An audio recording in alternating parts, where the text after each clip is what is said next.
पिछले लेक्चर में हमने ट्रायंगल्स का इंट्रोडक्शन देखा, जिसमें हमने क्या देखा था कि ट्रायंगल क्या होता है। तो polygon having 3 side is known as triangle, बराबर है। उसके बाद हमने देखा कि ट्रायंगल्स के टाइप्स क्या क्या होते हैं। अब जो नेक्स्ट टॉपिक और इम्पोर्टेंट टॉपिक है आपका, वो है कॉन्ग्रुएंस ऑफ ट्रायंगल्स। क्या है? Congruence of triangles. तो सबसे पहले हम ये समझते हैं कि होता क्या है। पता है, हमने एक एक्सियम पढ़ा था, things which coincide each other are क्या बोला था? Congruent to one another. मतलब अगर दो ऑब्जेक्ट एक दूसरे को कोइंसाइड करने का मतलब मैंने आपको बताया था, ठीक है। तो अगर एक दूसरे को कोइंसाइड करते हैं तो वो क्या होते हैं? कॉन्ग्रुएंट होते हैं। क्या होते हैं? कॉन्ग्रुएंट। अब यहाँ पे हम वापस समझते हैं। जैसे मेरे पास दो ऑब्जेक्ट है ना, दो ऑब्जेक्ट है। तो देखो, वो ऑब्जेक्ट क्या आपका? सर्कल है। सर्कल भी हो सकता है, फिर ट्रायंगल भी हो सकता है, और क्या बोलते हैं इसको? स्क्वायर भी हो सकता है, फिर रेक्टेंगल भी हो सकता है। चलो, या तो आपकी टेक्स्ट बुक हो सकती है, या 2 रुपीज़ का कॉइन हो सकता है ना। अब होता क्या है, जब दो ऑब्जेक्ट का शेप एंड साइज, क्या बोला है? जब दो ऑब्जेक्ट का शेप और साइज दोनों क्या हो? सेम हो। दो ऑब्जेक्ट का शेप और साइज दोनों क्या हो? सेम हो। तो वो जो दो फिगर होते हैं ना, जब वो दो फिगर क्या होंगे? कॉन्ग्रुएंट होंगे। वो दोनों फिगर क्या होंगे? कॉन्ग्रुएंट होंगे, बराबर है। शेप भी सेम होना चाहिए। शेप मतलब ये देख रहे हो, ये ट्रायंगल का शेप है ना, तो ये ट्रायंगल का शेप है, तो ट्रायंगल का शेप और साइज भी क्या होना चाहिए? सेम होना चाहिए। तो क्या होएगा? ये ट्रायंगल, सर्कल या स्क्वायर क्या हो जाएंगे? ये कॉन्ग्रुएंट हो जाएंगे, बराबर है। जब दो ऑब्जेक्ट या दो फिगर का शेप और साइज क्या होता है? सेम, तो वो क्या हो जाते हैं? कॉन्ग्रुएंट, बराबर। तो अब यहाँ पे हमको समझना क्या है कि हम ऐसा लिख सकते हैं, congruency means when two figures have same shape and same size,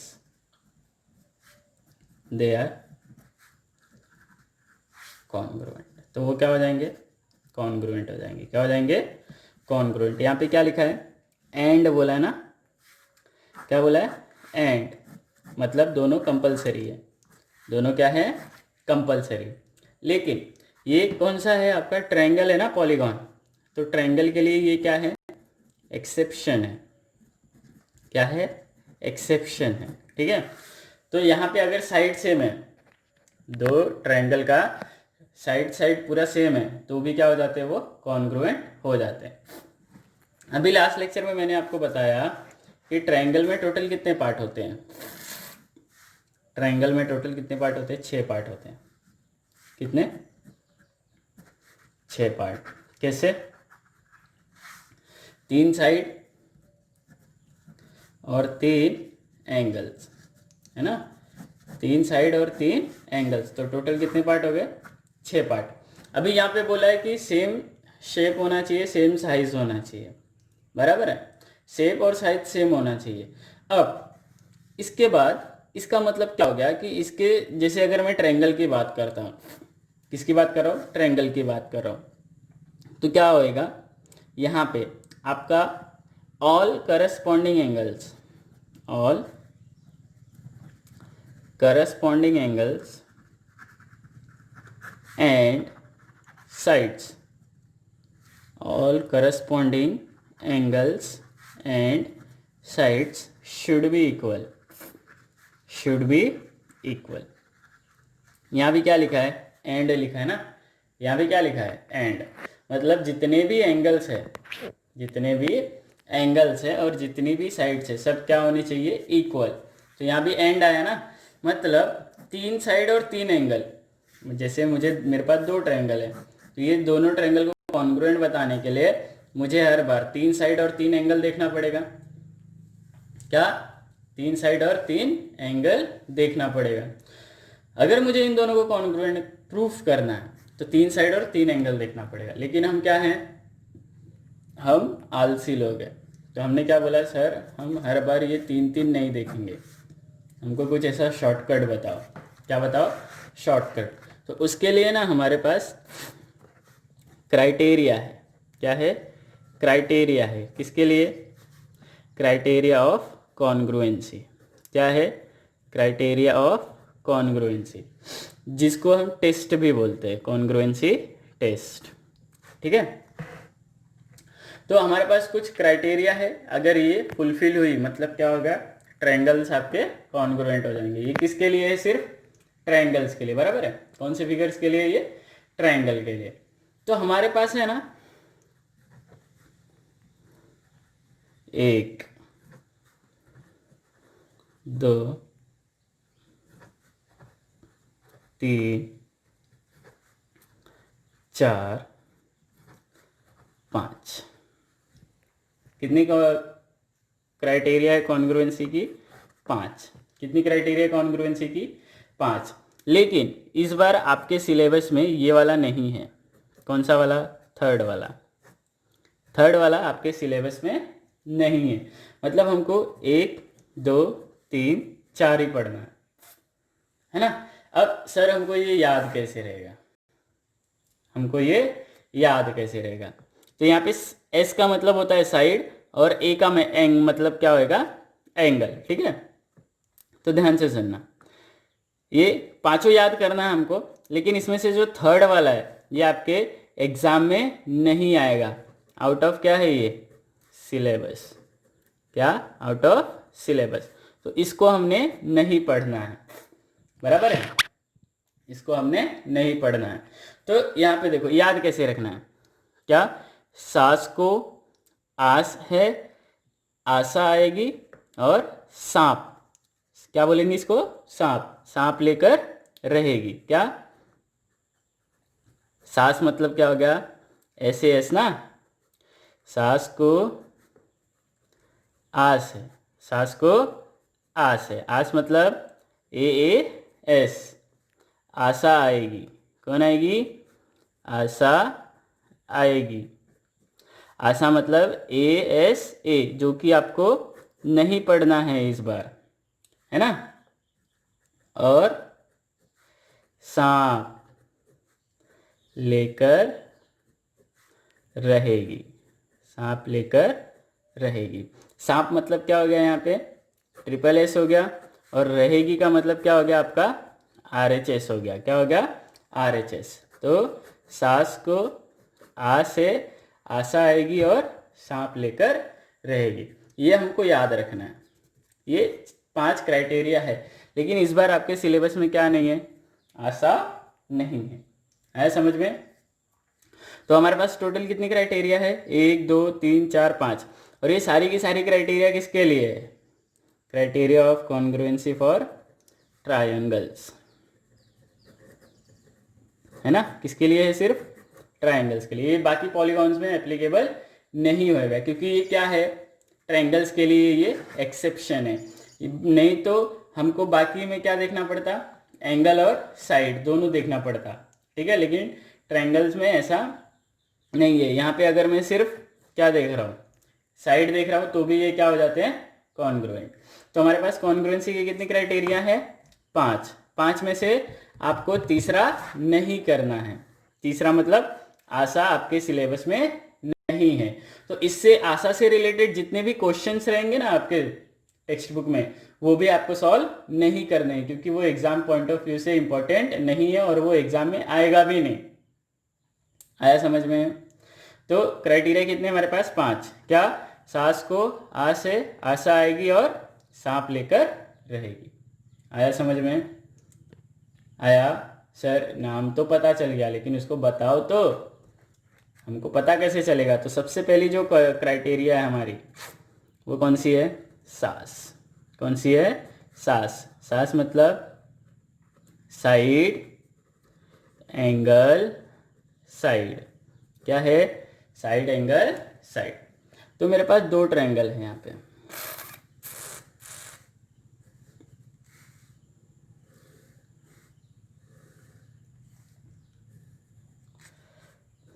A B C P Q R, है ना, 3 3 4 4 60 60, क्या 66। तो पहली क्राइटेरिया कौन सी है हमारी, सास।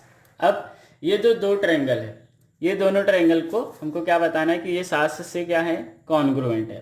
ठीक, अब देखो करस्पॉन्डिंग साइड क्या होती है।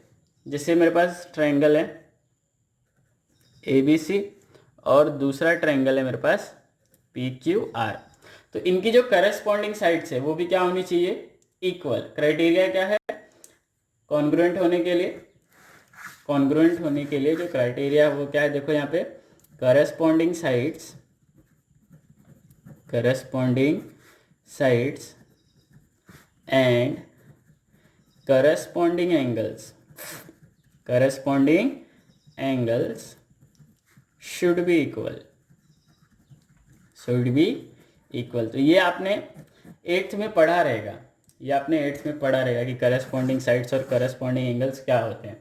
फिर भी मैं यहाँ पे एक बार आपको बता देता हूँ, ठीक है। तो देखो यहाँ पे ट्रायंगल ए बी सी है और ट्रायंगल पी क्यू आर है, ये दो ट्रायंगल है मेरे पास, बराबर। Triangle A B C and triangle P Q R, दो ट्रायंगल हैं। तो यहाँ पे पहला एंगल ए है, यहाँ पे पहला एंगल पी है, तो एंगल ए का करस्पॉन्डिंग एंगल होएगा एंगल पी, बराबर है। टोटल 6 पार्ट होते हैं, ध्यान से देखना। फिर दूसरा, यहाँ पे दूसरा एंगल कौन सा है, बी, यहाँ पे कौन सा है, क्यू, तो एंगल बी का करस्पॉन्डिंग एंगल कौन सा है, एंगल क्यू। तीसरा, एंगल सी का करस्पॉन्डिंग एंगल कौन सा है, एंगल आर। ये तो एंगल्स की बात हो गई, है ना, ये किसकी बात हो गई, एंगल्स की। अब किसकी बात करेंगे हम लोग, साइड्स की। तो पहला जो साइड है वो क्या होएगा, ए बी और पी क्यू, ए बी और पी क्यू, ये करस्पॉन्डिंग साइड्स हो गई। फिर दूसरा बी सी और क्यू आर, और तीसरा ए सी और पी आर, ए सी और पी आर। तो ए सी और पी आर, ये क्या हो गया हमारा, करस्पॉन्डिंग साइड्स, ठीक है। तो ये आपको ध्यान रखना है कि करस्पॉन्डिंग एंगल और करस्पॉन्डिंग साइड्स। अब देखो यहाँ पे ए बी इक्वल है किसके, पी क्यू के, है ना। फिर एंगल ए इक्वल है किसके, एंगल पी के। फिर ए सी इक्वल है पी आर के, ए सी इक्वल है किसके, पी आर के। अब देख रहे हो ए बी और पी क्यू क्या है, साइड है, ए और पी क्या है, एंगल है, ए सी और पी आर क्या है, साइड है, ए सी और पी आर क्या है, साइड। तो देख रहे हो साइड एंगल साइड, तो therefore triangle A B C क्या हो गया, congruent to angle P Q R. Triangle ABC क्या हो गया, कॉन्ग्रुएंट, ये किसकी साइन है, कॉन्ग्रुएंसी की साइन। ऐसे ये करना है, फिर आपको ये बनाना है, बराबर। तो ट्रायंगल एबीसी कॉन्ग्रुएंट हो गया ट्रायंगल पी क्यू आर के। अब हमारे मन में सवाल आता है, सर अगर ये इक्वल है, अगर ये इक्वल है, ये तीन चीज इक्वल दे दिया है, तो बाकी जो बचे तीन चीज, टोटल कितने पार्ट होते हैं यहाँ पे, 6 पार्ट ना, तो यहाँ पे 3 पार्ट इक्वल है, तो बाकी जो बचे पार्ट है उनका क्या होएगा, तो वो भी क्या होंगे, इक्वल, वो भी क्या होंगे, इक्वल। तो जैसे साइड यहाँ पे 2 इक्वल पहले से दी है, तो बीसी किसके इक्वल होगा, क्यू आर के, बीसी इक्वल होएगा क्यू आर के, है ना। यहाँ पे रीजन क्या आएगा, ध्यान से देखना, रीजन आएगा आपका corresponding sides of congruent triangle. क्या रीजन आएगा, corresponding sides of congruent triangle. फिर एंगल, एंगल बी किसके इक्वल होएगा, एंगल क्यू के, एंगल सी किसके इक्वल होएगा, एंगल आर के। तो एंगल के लिए हम लिखते हैं corresponding angles of congruent triangle. क्या लिखेंगे, corresponding angles of congruent triangle. अगर मुझे ये दोनों नाम याद नहीं रहते हैं तो मैं क्या लिखता हूं, corresponding parts of congruent triangle. तो ये दोनों के लिए चलता है। पार्ट मतलब या तो वो साइड हो सकता है या तो वो एंगल हो सकता है। ठीक, अगर एंगल लिखना है तो मैं क्या लिखूंगा, CACT, और साइड लिखना है तो क्या लिखूंगा, CSCT। तो ये हो गया सास। अब कौन आता है, आस। आस मतलब, और हाँ यहाँ पे एक इंपॉर्टेंट बात है इसके लिए कि जो एंगल होएगा ना, एंगल हमेशा वो दोनों जो साइड्स इक्वल है ना उनके बीच में होएगा। उनके क्या होएगा, बीच में होएगा। अगर जैसे यहाँ पे मेरे ये दो साइड, ये दोनों साइड इक्वल है, यहाँ पे एंगल P है लेकिन यहाँ पे एंगल C होता ना तो ये कॉन्ग्रुएंट नहीं होते। ठीक, चल फिर सेकंड क्राइटेरिया जो है आपका, सेकंड क्राइटेरिया वो क्या है, देखो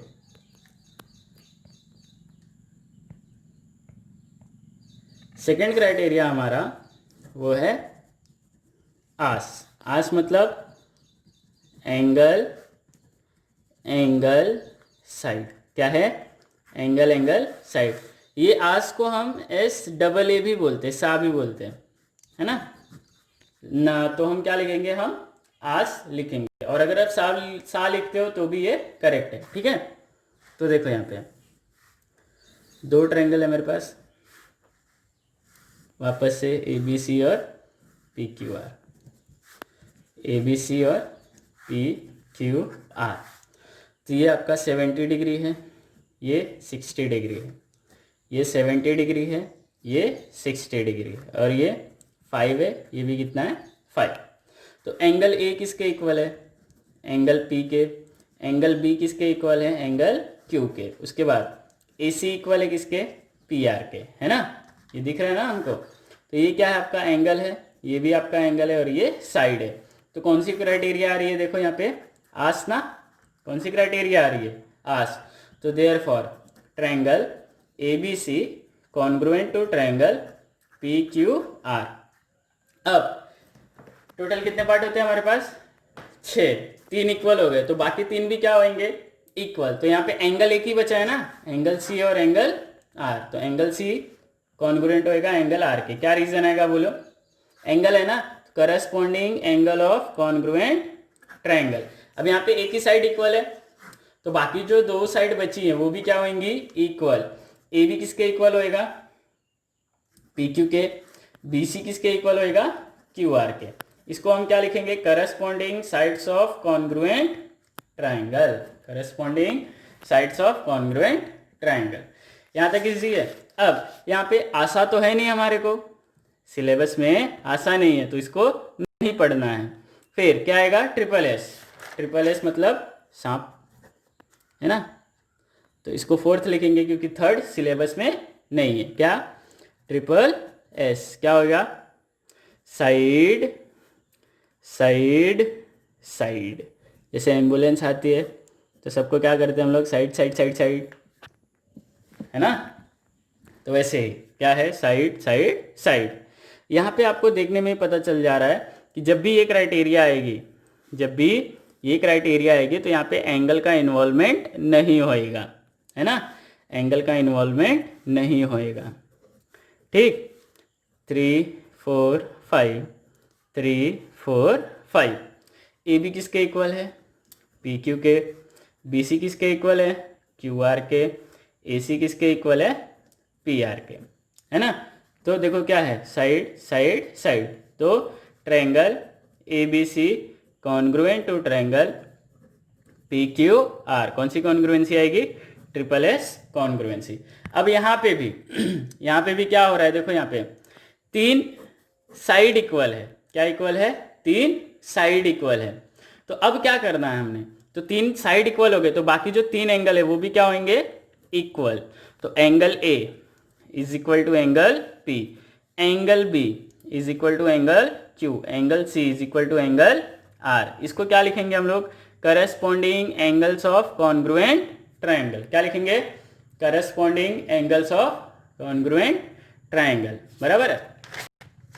और अब हमारे पास बचती है वो कौन सी क्राइटेरिया है, आखिरी क्राइटेरिया, क्राइटेरिया 5, जिसको क्या बोला था हमने, RHS। क्या बोला था, RHS या फिर रहेगी, है ना, रहेगी बोला था ना। अब RHS मतलब ध्यान से सुनना, राइट एंगल हाइपोटेनस